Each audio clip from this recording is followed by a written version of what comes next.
Okay, તો આપણે કાવ્ય પ્રકાશનું મંગલાચરણ વાળો આપણે શ્લોક જોયો હતો, નિયતિ કૃત નિયમ રહિતામ, જે આપણે કેટલા ચોથા લેક્ચરમાં જોયો હતો, એટલે કાવ્ય પ્રકાશ ભાગ 4.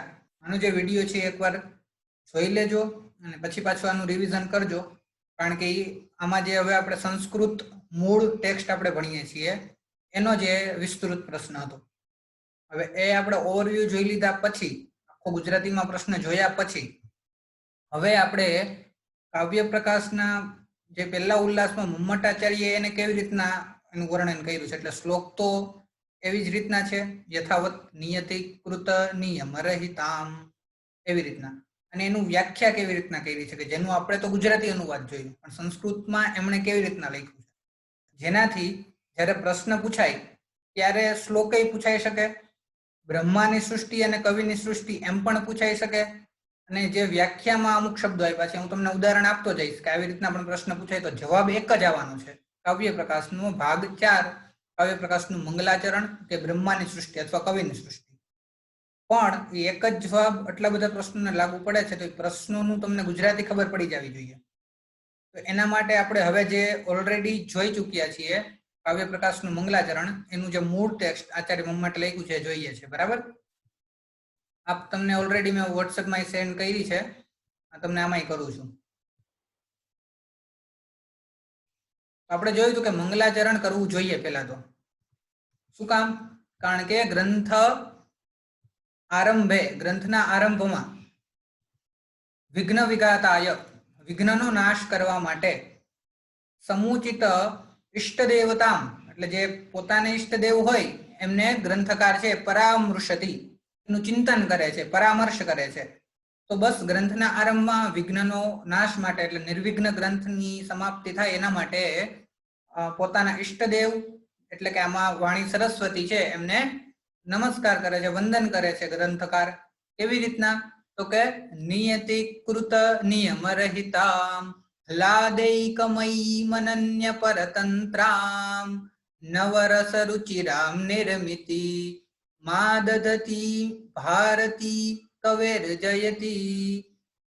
આનું આપણે સંધિ છૂટી પાડીને જોઈ લીધું હતું કે નિયતિ કૃત નિયમ રહિતામ, એટલે કે જેમ નિયતિ એટલે કે જો આ નીચે એની વ્યાખ્યા લખી છે કે અમુક શબ્દ તમને ન સમજાય તો આચાર્ય મમ્મટે પોતે જ વ્યાખ્યા કરી છે. નિયતિ શક્ત્યા નિયત રૂપા, કે જે નિયતિની શક્તિ છે એને અનુસાર જ એની રચના કરવી પડે. તો જોઈ લેજો કે આ શ્લોકમાં જે વાત કરી છે ને એ કવિની સૃષ્ટિની વાત કરી છે, કારણ કે વંદન સરસ્વતીને કર્યા છે.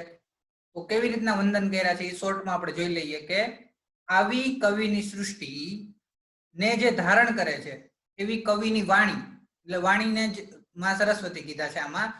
તો કવિની વાણી, પણ કેવી કવિની વાણી? કે જે આવી સૃષ્ટિને ધારણ કરે છે એવી કવિને વાણી નમસ્કાર હોય, અથવા તો એમની જય હોય એટલે નમસ્કાર હોય એમને. તો નિયતિ કૃત નિયમ રહિતામ, તો આ જે વાત કરી છે ને એમાં કવિની સૃષ્ટિની વાત કરી છે. તો કવિની સૃષ્ટિ બ્રહ્માની સૃષ્ટિ કરતા અલગ છે, એ આ નીચેના જે વ્યાખ્યાન છે એમાં એ કહે છે. કેવી રીતના? નિયતિ શક્ત્યા નિયત રૂપા, તો જે બ્રહ્માની સૃષ્ટિ છે એ નિયતિ શક્તિ એટલે કે સૂર્ય પૂર્વમાં ઉગે છે, એ ઉષ્ણ હોય છે, જ્યારે ચંદ્ર શીતળતા અર્પે છે. તો જેમ આપણે ઉદાહરણ પણ જોયું હતું કે જ્યારે વિરહ હોય છે પ્રેમી ને પ્રેમિકા વચ્ચે, ત્યારે એ ચંદ્ર પણ દાહક બને છે, પણ કેમાં? કવિની સૃષ્ટિમાં. બ્રહ્માની સૃષ્ટિમાં જે નિયમ છે એમાં કોઈ ફેરફાર થતો નથી. તો આવી છે કવિની સૃષ્ટિ. પછી બ્રહ્માની સૃષ્ટિ. પછી સુખ દુઃખ મોહ સ્વભાવ, તો આનંદમયી નથી. જો શ્લોકમાં હલાદેયકમય આનંદમય લખી છે, પણ એ કવિની સૃષ્ટિ છે. આ કેવી છે? સુખ દુઃખ અને મોહ એવી સ્વભાવ વાળી છે, કે જેમાં સુખ દુઃખ અને મોહ હોય છે.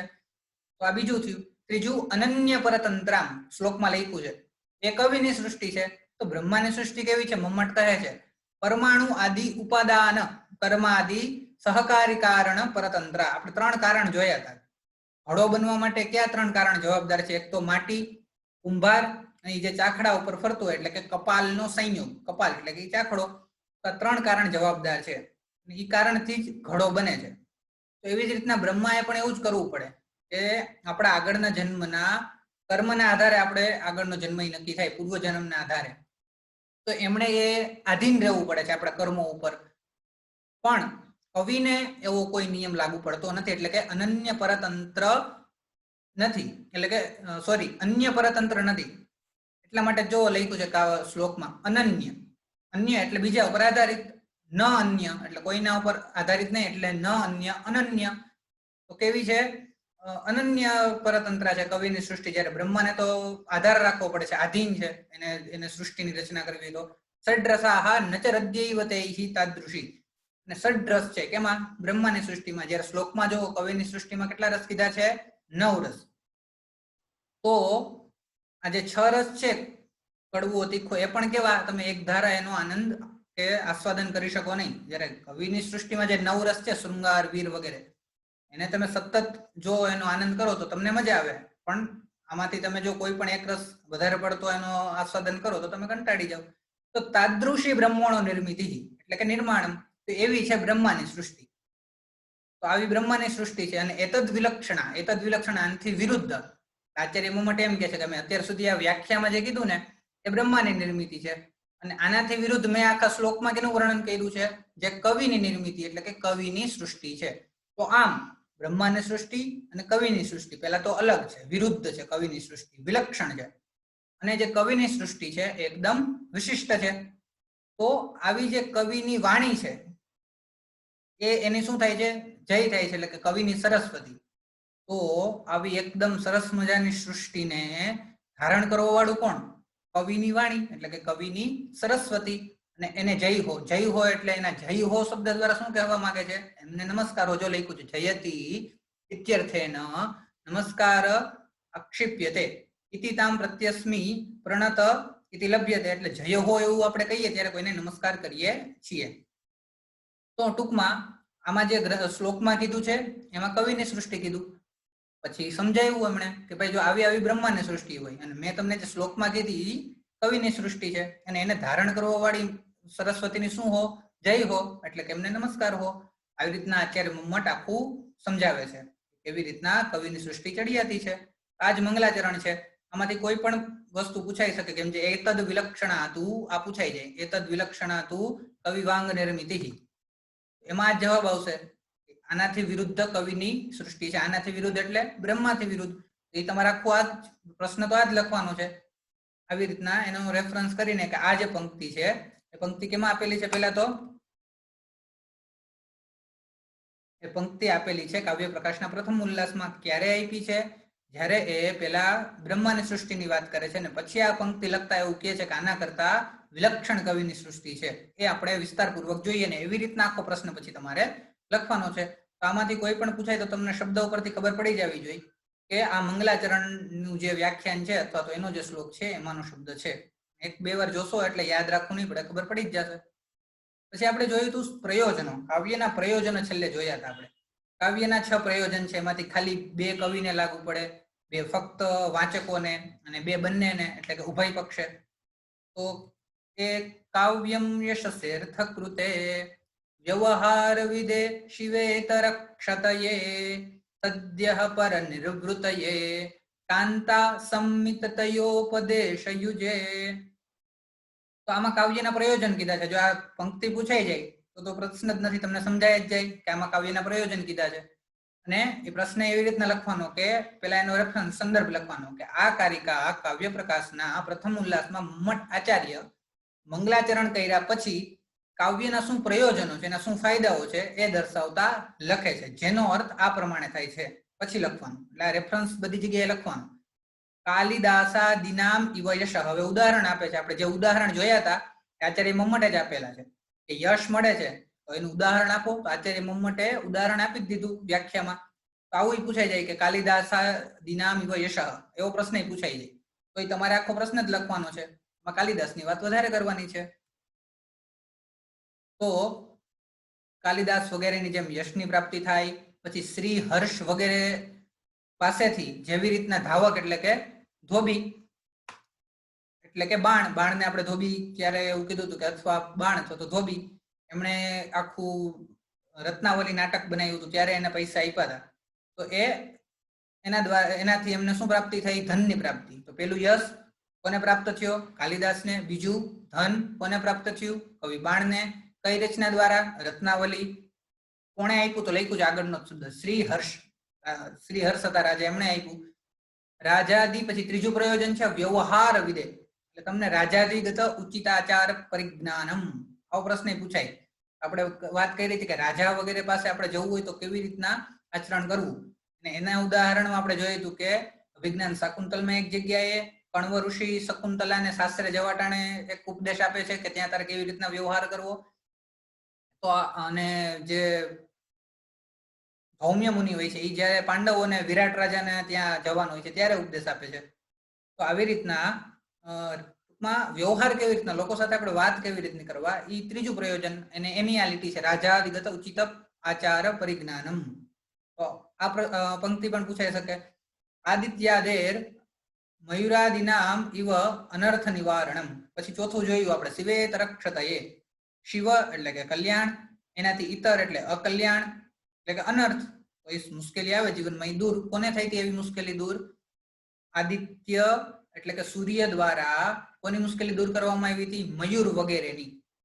મયુર એટલે જેમની બેન દ્વારા એમને સાપ મળ્યો હતો ને એને કોઢ નીકળ્યો હતો, એને સૂર્યદેવની સ્તુતિ કરી તો એમને કોઢ દૂર થઈ ગયો, એને અનર્થનું નિવારણ થઈ ગયું, એટલે કે અકલ્યાણ દૂર થયું. અને આદિ એટલે વગેરે. વગેરેમાં કોણ કોણ આવશે? જેમ કે જગન્નાથ, જેમણે ગંગા મૈયાને પ્રાર્થના કરી હતી. બીજું આપણે એવું જોયું હતું કે ગાંધીજીના વિચારો વાંચીને સ્વતંત્રતા મળી હોય, વાચકોને પણ કેવી રીતના અનર્થનું નિવારણ થાય છે પણ આપણે જોયું હતું. પછી 4 પ્રયોજન થયા, યશ, ધન, ત્રીજું વ્યવહાર જ્ઞાન, ચોથું અનર્થ એટલે કે અકલ્યાણ દૂર. 4 થયા. પાંચમું છે એ કેવું છે? સકલ પ્રયોજન, બધા પ્રયોજનનું મૌલિકભૂતમ મૂળ એકદમ શિખરે હોય. સમનંતરમેવ, તરત જ રસાસ્વાદનનો પ્રાપ્ત થાય, એટલે કે પરમાનંદની પ્રાપ્તિ તરત જ થાય. તમે યોગ કરો તો તમને ઘણા સમયે ઉપાસના કરો, સાધના કરો તો આવી બધી વસ્તુમાં, જયદીપ એક જ મિનિટ, તો આવી બધી વસ્તુમાં તમને જે પરમાનંદની પ્રાપ્તિ થાય ને એ સમય લાગે, પણ કાવ્ય કેવું છે? તરત જ એ પરમાનંદની પ્રાપ્તિ થાય. એટલે બધા પ્રયોજનોનું એ કેવું છે? મૂળ છે. અને વિગલિત વેદ્યાંતરમ આનંદમ, એટલે બીજા કોઈ જેટલા વિષયનું જ્ઞાન હોય ને એને ગળી નાખે, એમ બીજા બધા વિષયો એની ફીકા પડે એવું આ કાવ્ય છે. એટલે આ જે પાંચમું પ્રયોજન છે એ કેવું છે કે સદ્ય, તરત જ. શ્લોકમાં જોજો, સદ્ય એટલે તરત જ પરમાનંદની પ્રાપ્તિ માટે. પછી છે આ પાંચમું જ હતું. છઠ્ઠું, કાંતા સંમિત તયોપદેશ યુજે, પ્રિય પત્નીની જેમ ઉપદેશ મળે. તો પેલા આપણને ઉદાહરણ આપ્યું જેમ પ્રભુ દ્વારા, સાક્ષાત વેદ આપણને ખબર છે સાક્ષાત ભગવાને એનું કોઈ રચના પુરુષા નથી કરેલી, વેદના કોઈ રચયિતા નથી, એટલે એ કોના દ્વારા આપણે એવું કહી શકીએ કે નિર્માણ કરવામાં આવ્યું હતું? કે પ્રભુ, ભગવાન દ્વારા. તો પ્રભુ આપણને ઉપદેશ કોના દ્વારા આપે? વેદ વગેરે શાસ્ત્રો દ્વારા. પણ એ કેવો, એમાં ઉપદેશ કેવો પ્રધાન હોય? શબ્દ પ્રધાન. જો અહીં લખ્યું છે ઉપદેશ કોણ આપે? પ્રભુ. ઓકે, ક્યાં માધ્યમથી આપે? વેદ વગેરે શાસ્ત્રો દ્વારા. અને એમાં પ્રાધાન્ય કેનું હોય? તો કે શબ્દનું. આના કરતા આ એક થયું. પછી બીજું આપણને કોણ ઉપદેશ આપે? મિત્ર. પેલામાં પ્રભુ આપતા હતા, આમાં મિત્ર આપે, પણ એ કેની જેમ આપે? પુરાણ, ઇતિહાસ વગેરે. અને એમાં પ્રધાનતા કેની હોય? અર્થની પ્રધાનતા હોય. જોજો, પેલા પ્રભુ ઉપદેશ આપે છે શબ્દ પ્રધાન, વેદ વગેરે શાસ્ત્રોમાંથી. એમાં શબ્દનું જ મહત્વ, એમાં તમે કોઈ એનું અનર્થ મીન્સ કે અર્થના બીજા બધા અર્થો ન કાઢી શકો એમ. એટલે પછી બીજું છે કે પુરાણ વગેરે, તો એનો તમે શબ્દનું પ્રાધાન્ય નથી, એમાં અર્થનું પ્રાધાન્ય છે. જેવી રીતના આપણને મિત્ર કોઈ વસ્તુ કહે એનો ભાવ જોવાનો હોય, શબ્દો ઉપર ધ્યાન આપવાનું ન હોય, એવી જ રીતના પુરાણ વગેરેનો પણ ભાવ જોવાનો હોય. એનો અર્થ તમે તમારી રીતે બીજો પણ કાઢી શકો સારો. જેવી રીતના રામાયણ, ભાગવત વગેરેના જે કથાકારો હોય એ પોતાની રીતે અર્થ ઘટન કરતા હોય છે. તો બીજું છે એ મિત્ર સમાન ઉપદેશ આપવા વાળું છે. કોના માધ્યમથી? પુરાણ, ઇતિહાસ વગેરેના માધ્યમથી, જેમાં અર્થનું પ્રાધાન્ય હોય છે. અને પછી ત્રીજું કે શબ્દાર્થયોર ગુણ ભાવેને, કે જેમાં ત્રીજો ઉપદેશ એવો છે કે જેમાં શબ્દ અને અર્થનું મહત્વ જ ન હોય. શબ્દ નહીં, અર્થ નહીં. પેલામાં શબ્દ, બીજામાં અર્થ, ત્રીજામાં પ્રધાનતા કોની? તો કે રસાંગભૂત વ્યાપાર પ્રવણતયા, એટલે કે તમને એકદમ સારી રીતે, સારી શૈલીથી તમને ખબર ન પડે કે તમે એ વસ્તુને શીખી લીધી, કે તમને ઉપદેશ મળી ગયો. યત કાવ્યમ, કે જે કાવ્ય છે ને એ તમને ઉપદેશ આપે, અને કેની જેમ આપે લોકોત્તર વર્ણના નિપુણ કવિકર્મ, એટલે કે લોક એટલે કે આપણો જે સંસાર છે એનાથી આગળ જઈને, એનાથી પરે જઈને એ આખું વર્ણન કરે અને ઉપદેશ આપવાનો આપણને પ્રયત્ન કરે. તો એ કેની જેમ ઉપદેશ આપે? એકદમ રસ પ્રધાન હોય, શબ્દ પ્રધાન નહીં વેદોની જેમ, અર્થ પ્રધાન નહીં પુરાણ ઇતિહાસની જેમ, રસ પ્રધાન, એની જેમ પ્રિય પત્નીની જેમ. કાવ્ય છે એ નથી વેદની જેમ ઉપદેશ આપતું શબ્દ પ્રધાન, નથી મિત્રની જેમ ઉપદેશ આપતું પુરાણ વગેરેની જેમ, પણ કાવ્ય તો એકદમ રસાત્મક શૈલીથી પ્રિય પત્નીની જેમ ઉપદેશ આપે છે. અને એ કેવી રીતના આપણને ઉપદેશ આપે છે ખબર ન પડે, અને આપણને શું સમજાવી દઈએ? રામાદિવદ વર્તિતવ્યમ. જો છેલ્લે લખ્યું છે, આ લીટી પણ પ્રશ્નમાં પૂછાય છે, રામાદિવદ વર્તિતવ્યમ ન રાવણાદિવત.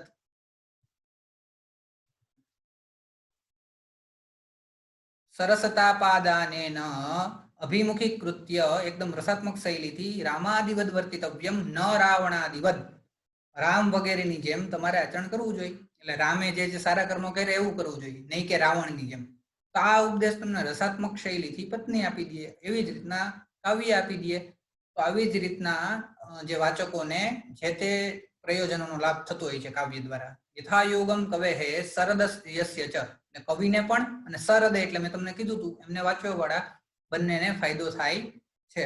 તો આ વસ્તુ યાદ રાખવાની છે કે પ્રભુ સંમિત, આ જે ચોથી લીટીથી ચાલુ થાય છે ને, આ ફકરામાંથી કોઈ પણ વસ્તુ પૂછાય ખબર પડી જશે તમને. મોસ્ટ ઓફ આ જ પૂછાય છે, રામાદિવદ વર્તિતવ્યમ ન રાવણાદિવત. બરાબર? તો ઈ તમારે સમજી લેવાનું કે કેનો પ્રશ્ન છે? છઠ્ઠું પ્રયોજન, પ્રિય પત્નીની જેમ ઉપદેશ આપવો. પછી બીજો એક પ્રશ્ન આવો પૂછાય કે કાંતેવ, કારણ કે કાંતા શબ્દનો અર્થ પત્ની થાય છે, એટલે ઈ આવી શકે. અને ત્રીજું અહીંયા આવી શકે પ્રભુ સંમિત. ત્રણમાંથી કોઈ પણ પૂછાય તો સમજી લેવાનું કે આપણે પ્રશ્નમાં જે 6 પ્રયોજનો છે એ કહેવાના. 6 પ્રયોજનોમાંથી ટૂંકમાં આનું તમારે કેવી રીતના સંદર્ભ લેવાનો? ધારો કે કાલિદાસાદિનામ ઇવ યશઃ, એકની જ વાત કરી હોય, બધા પ્રયોજનો ન પૂછ્યા હોય, કાં તો આ એક પંક્તિ મૂકી દીધી, શ્રી હર્ષાદિર ધાવકાદિનામ ઇવ ધનમ, તો કેવી રીતના લખવો?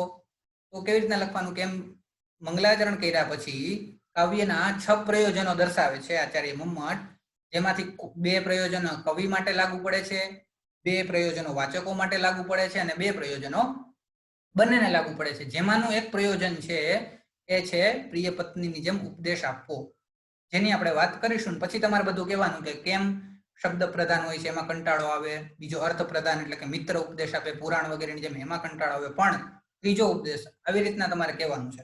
અને 6 પ્રયોજન એવું હોય તો એકવાર લખી નાખવાના કે યશ ધન, એમાંથી જે છઠ્ઠો પ્રયોજન છે એના વિશે વાત કરશું. જો એવી જ રીતના પેલું પ્રયોજન પૂછાણું હોય, કાલિદાસાદિનામ ઇવ યશઃ, આ પંક્તિ પૂછાય તો એવું લખવાનું કે 6 પ્રયોજનોમાંથી પહેલું જ પ્રયોજન છે યશ. કેવી રીતના યશ? પછી એની વિસ્તૃત વાત કરવાની.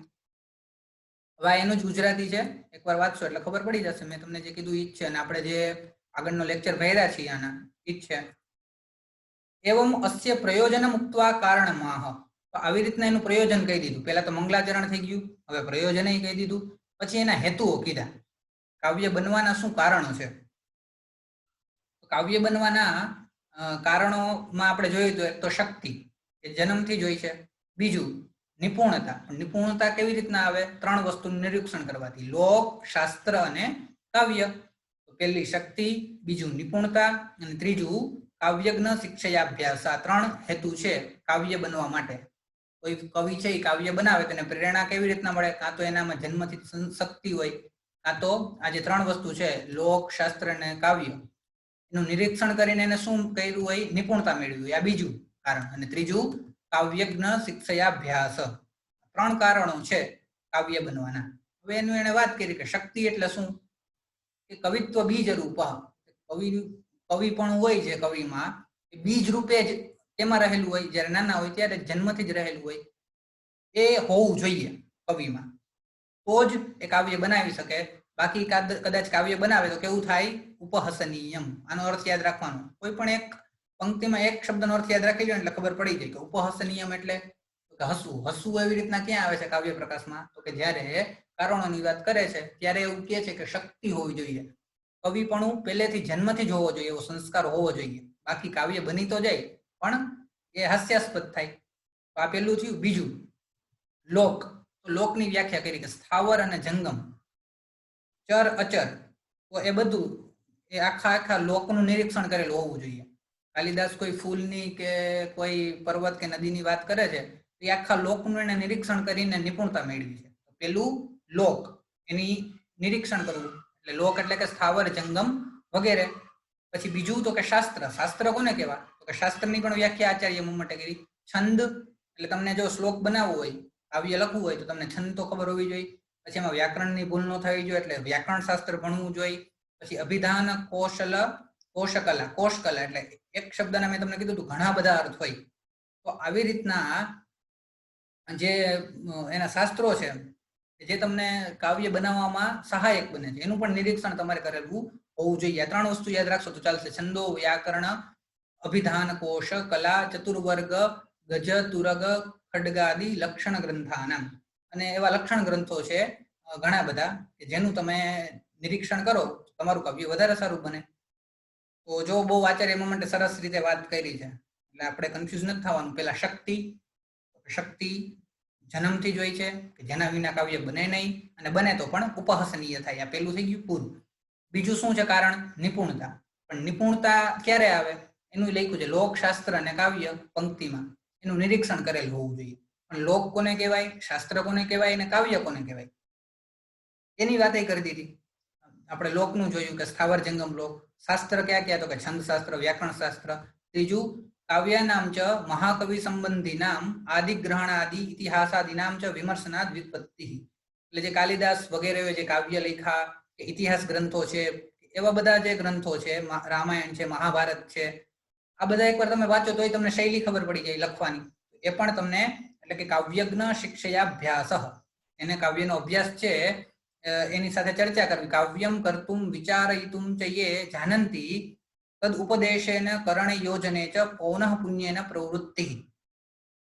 તો ત્રીજું જે છે એ કેવું છે કે જે કાવ્યને જાણનારા લોકો છે એનો તમે ઉપદેશ લ્યો, એની આગળ ભણો તમે, અને એના દ્વારા તમને જે અભ્યાસ થાય એટલે ત્રીજું કારણ કાવ્યજ્ઞ એટલે કાવ્યને જાણનારા, એની શિક્ષા એના દ્વારા એનો અભ્યાસ. તો કાવ્યજ્ઞ લોકોની શિક્ષા દ્વારા મળેલો અભ્યાસ. આ 3 કારણો છે. અને છેલ્લે લખ્યું છે જો પેલા 3 કારણ કીધા ને પછી ત્રયઃ સમુદિતા. આ શબ્દ ખાસ યાદ રાખજો. નતુ વ્યસ્તાહ. સમુદિત એટલે શું? કે 3 કારણ હોવા જોઈએ. એવું નહીં કે 3માંથી કોઈ એક હાલે, ખાલી શક્તિ હોય કે ખાલી નિપુણતા હોય, ખાલી કાવ્યજ્ઞ શિક્ષા દ્વારા અભ્યાસ કર્યો હોય એટલું જ નહીં, પણ આ 3 અલગ અલગ ન હોવા જોઈએ, એટલે કે વ્યસ્ત ન હોવા જોઈએ. જો અહીં લખ્યું છે ત્રયઃ સમુદિતા, બધા ભેગા હોવા જોઈએ. નતુ વ્યસ્તાહ, ન કે અલગ અલગ, કદાચ એક હોય તો હાલે, 2 હોય તો હાલે, એવું નહીં, 3 હોવા જોઈએ. તસ્ય કાવ્યસ્યોદ્ભવે નિર્માણે સમુલ્લાસે ચ હેતુ નતુ હેતવઃ. એટલે છે ને કાવ્યનો આપણે હેતુ કીધું, કાવ્યનો હેતુ. હેતુઓ ન કીધું. શું કામ? કારણ કે હેતુઓ કહીએ તો 3 હેતુ થઈ જાય. પણ આપણે આ 3 જે હેતુઓ જોયા, 3 જે કારણો જોયા એને એક વચનમાં જ લેશું. ગુજરાતીમાં જેમ હેતુ કહીએ તો હેતુ થાય, અને જો બહુવચન એનું કરવું હોય તો આપણે હેતુઓ એવું કહીએ. સંસ્કૃતમાં એવી રીતના એક વચનમાં શું છે? હેતુ. બહુવચનમાં શું છે? હેતવઃ. હવે આપણે એક વચન કહેવાનું છે કે બહુવચન? એક વચન, કારણ કે 3 હેતુને એક જ ગણ્યા છે, 3 સાથે હોવા જ જોઈએ, એટલે બહુવચન નો પ્રયોગ આપણે કરવાનો નથી. એટલે અહીંયા શું લખ્યું છે? હેતુ, નહીં કે હેતવઃ. નહીં કે હેતવઃ, નહીં કે બહુવચનનો પ્રયોગ કર્યો છે. એટલે લખ્યું જ છે કાવ્ય હેતુ. આ 3 ઇતિ હેતુ અહીં લખ્યું છે પંક્તિમાં. પંક્તિમાં શું કામ એક વચન લખ્યું એનું કારણ કહી દીધું આચાર્ય મમ્મટે. મેં જે આ પંક્તિમાં એક વચન લખ્યું એટલે લખ્યું કે કારણ એક જ છે, આપણે એને 3 અલગ અલગ રીતે જોયા, એટલે હું અહીંયા હેતુ એવું એક વચનનો પ્રયોગ કરું છું. અને 3 સાથે હોવા જોઈએ, અલગ અલગ નહીં. તો આજ આપણે જે ભણ્યા હતા એની જ વાત કરી છે કે શક્તિ પેલું કારણ. બીજું કારણ લોક, શાસ્ત્ર અને કાવ્ય, ઇતિહાસ વગેરે ગ્રંથોનું નિરીક્ષણ કરીને તમે જે નિપુણતા મેળવી, નિપુણતા બીજું કારણ. અને ત્રીજું કાવ્યજ્ઞ શિક્ષા દ્વારા મેળવેલો, એટલે કે કાવ્યને જાણનારા લોકો પાસેથી મળેલો અભ્યાસ અથવા તો ઉપદેશ. આ 3 કારણ: શક્તિ, નિપુણતા, કાવ્યજ્ઞ શિક્ષાભ્યાસ. આ 3 હેતુ છે. અને જે બીજી લીટી લખી છે લોકશાસ્ત્ર કાવ્ય ગવેષણા, એ નિપુણતા કેવી રીતના મળે એની વાત કરી છે. એ કોઈ કારણ નથી. એ નિપુણતા કેવી રીતના આવે એ કીધું છે. તો કારણ છે શક્તિ, બીજું છે નિપુણતા અને ત્રીજું કાવ્યજ્ઞ શિક્ષયા અભ્યાસ. અને છેલ્લે એ વાત કરી દેવાની કે હેતુ શબ્દ કેમ એક વચન વાપર્યો, 3 હેતુ છે તો બહુવચન વાપરવું જોઈએ. એક વચન શું કામ વાપરવું? કારણ કે આ ત્રણેય હેતુ સાથે હોવા જોઈએ, નહીં કે અલગ અલગ. આમાંથી પણ કોઈ પંક્તિ પૂછાઈ જાય તો તમારે લખી લેવાની, જેમ કે શક્તિ કવિત્વ બીજ રૂપ સંસ્કાર કાવ્યમ પ્રસરેત. આ બધું ઉપરથી ખબર પડી જ જાય કે આ કાવ્યના જે હેતુઓ છે એના વિશે વાત કરે છે. પછી કાવ્યમ કર્તુમ વિચારયિતુમ એટલે કાવ્ય કરવા માટે અહીંયા કાવ્ય કર્તુમ વિચારયિતુમ એ જાનંતી તદ ઉપદેશેન એટલે એના ઉપદેશ દ્વારા કે જે જાનંતી એટલે જાણે છે, કાવ્ય બનાવવાનું જાણે છે, એના વિશે એને અભ્યાસ કર્યો છે, એવું બધું. અને અહીં તો મેં તમને વ્યવસ્થિત બહુ સમજાવ્યું છે કે ત્રયઃ હેતાઃ સમુદિતા. આ પ્રશ્ન પૂછાય છે વધારે. ત્રણેય હેતુ સાથે હોવા જોઈએ, નહીં કે અલગ અલગ. તો એમાંય તમારે લખવાનો તો આખો પ્રશ્ન જ છે ને પછી છેલ્લે એવું કહેવાનું છે કે ત્રણેય હારે હોવા જોઈએ, અલગ અલગ નહીં. શું કામ? કારણ કે આચાર્ય માટે કયો પ્રશ્ન શબ્દ વાપર્યો છે? એક વચન, નહીં કે હેતવઃ એવો બહુવચન શબ્દ વાપર્યો નથી. આ આપણે ઓલરેડી જોઈ લીધું હતું, એનું જ ખાલી સંસ્કૃત છે. અને એકવાર તમે ઓલો લેક્ચર જોશો ને પાછો આ એક લેક્ચર જોઈ લેશો એટલે તમને એકદમ ખ્યાલ આવી જશે. તો આપણે 3 વસ્તુ જોયા છે: મંગલાચરણ, બીજું કાવ્યનો પ્રયોજનો અને ત્રીજું કાવ્યનો હેતુ. હવે આપણે ખાલી કાવ્યનું લક્ષણ અને કાવ્યના પ્રકાર એ જ સંસ્કૃતમાં જોવાના છે. અને ફક્ત 1 કે 2 લેક્ચર થશે એટલે તમારે 2 યુનિટ પૂરા થઈ જશે. બહુ સરળ તમને મેં સમજાવ્યું છે. જો તમે જોશો લેક્ચર અને પછી એકવાર વાંચશો ને તો ઉતરી જશે. અને જ્યારે તમે વાંચો ત્યારે ન સમજાય તો તરત મને તમે પ્રશ્ન કરી શકો છો. આજે આપણે 3 જોઈએ. નેક્સ્ટમાં આપણે આગળનું કાવ્યનું લક્ષણ અને કાવ્યના પ્રકારો જોશું. તો સમજાઈ ગયું હશે બધાને? અને જો ન સમજાણું હોય તો તમે હવે પ્રશ્ન પૂછી શકો છો.